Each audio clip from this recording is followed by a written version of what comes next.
जय परमेश्वर भाइयों, हिंदू मुसलमान अंग्रेज सभी देवता लोगों को जय परमेश्वर भाइयों, जय परमेश्वर।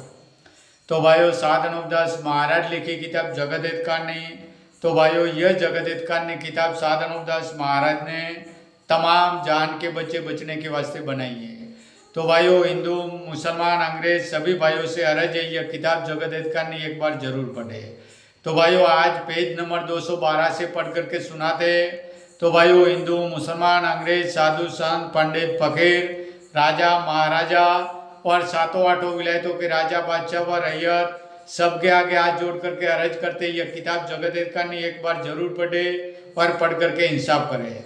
तो भाइयों, साधन उपदास महाराज जो बता रहा है वही पढ़ करके भाइयों सभी संसार के लोगों को सुनाते। तो भाइयों, जमीन माता भाइयों राक्षसी विद्या के पाप से बीमार है और बिल्कुल दुबली हो गई है। तो भाइयों, जमीन माता जीवता जीव है, तो जमीन माता की पहचान भाइयों जरूर करिए। जय परमेश्वर भाइयों। तो यह किताब साधन उपदास महाराज के मुलाजिम मुलजी होने के नाते पढ़ करके परमेश्वर के लेखे सभी संसार के लोगों को सुनाते, ताकि इस किताब का भाइयों इंसाफ होए तो दुनिया में अमन चैन कायम हो जाए। जय परमेश्वर भाइयों। किताब मुफीद आ मौसम व जगत हितकान नहीं अज तस्नीफ साधन उपदास मूत वतन मुल्क मारवाड़। यह जगत हितकान ने जिसको श्री अनूपदास प्रिंटिंग प्रेस छावनी अनंतपुरा में छाप के प्रसिद्ध किया।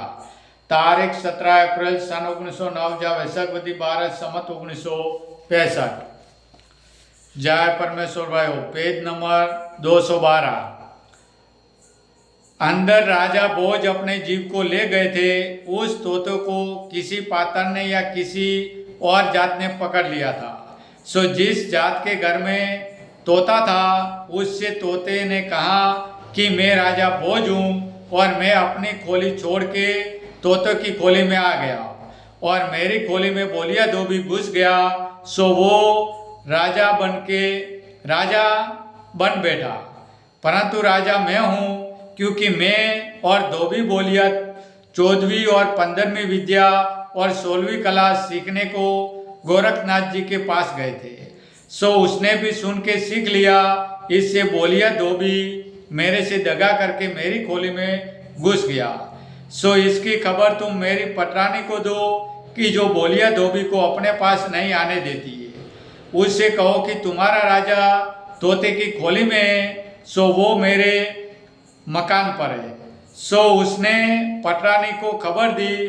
जब पटरानी ने तोते को मंगवाया, जब तोते ने पटरानी से यह कहा कि रानी साहब तुम बोलिया धोबी से यह कहना कि राजा भोज साहब जो तुमने 14वीं और 16वीं विद्या सीखी है वो हमको बताओ तो हम भी सीखे। जब तुमको हम भी सब रानियों की तरह से अपने पास आने देंगे। सो पटरानी ने यह बातें कही। सो बोलिया धोबी ने सुनी और सुनकर अपनी सीखी हुई विद्या पटरानी को बताई। सो जिस वक्त की बोलिया धोबी ने राजा भोज की पटरानी को अपनी सीखी हुई विद्या बताई, उस वक्त भोज साहब तोते की खोली में से निकलकर अपनी असली खोली में आ गए, क्योंकि बोलिया धोबी बकरे की खोली में चला गया था। सो जब के राजा भोज अपनी खोली में आ गए और बोलिया धोबी को बकरे की खोली में देखा। जब भोज राजा साहब उस बकरे के पीछे कि जिसमें बोलिया धोबी जीव को ले गया था उसके पीछे वास्ते मारने के भागे, क्योंकि बोलिया धोबी बकरा होके बाजार में चला गया था। जब इन बनियों ने छोड़वा दिया और कहने लगे कि अन्नदाता इनको अमर करके छोड़ दो और इसको मत मारो। सो इस बात का चर्चा संसार में भी कहते हैं। सो वो बात तो तुम सब मानते हो। सो देखो भाई कि जिसको तुम 14वीं और 16वीं विद्या जो कहते हो वो करामाती है, वो बनियों के घर का जादू है।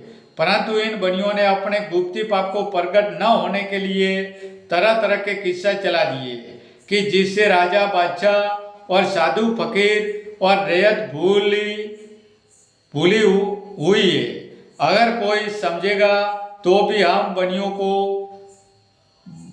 बनिए तो अलहदा के अलहदा रह जाएंगे और राजा बादशाह साधु फकीर और रैयत वगैरह मारी जाएगी, क्योंकि समझने वाले राजा बादशाह यह जानेंगे कि राक्षसी विद्या इनका ही है। जय परमेश्वर भाइयों, जय परमेश्वर।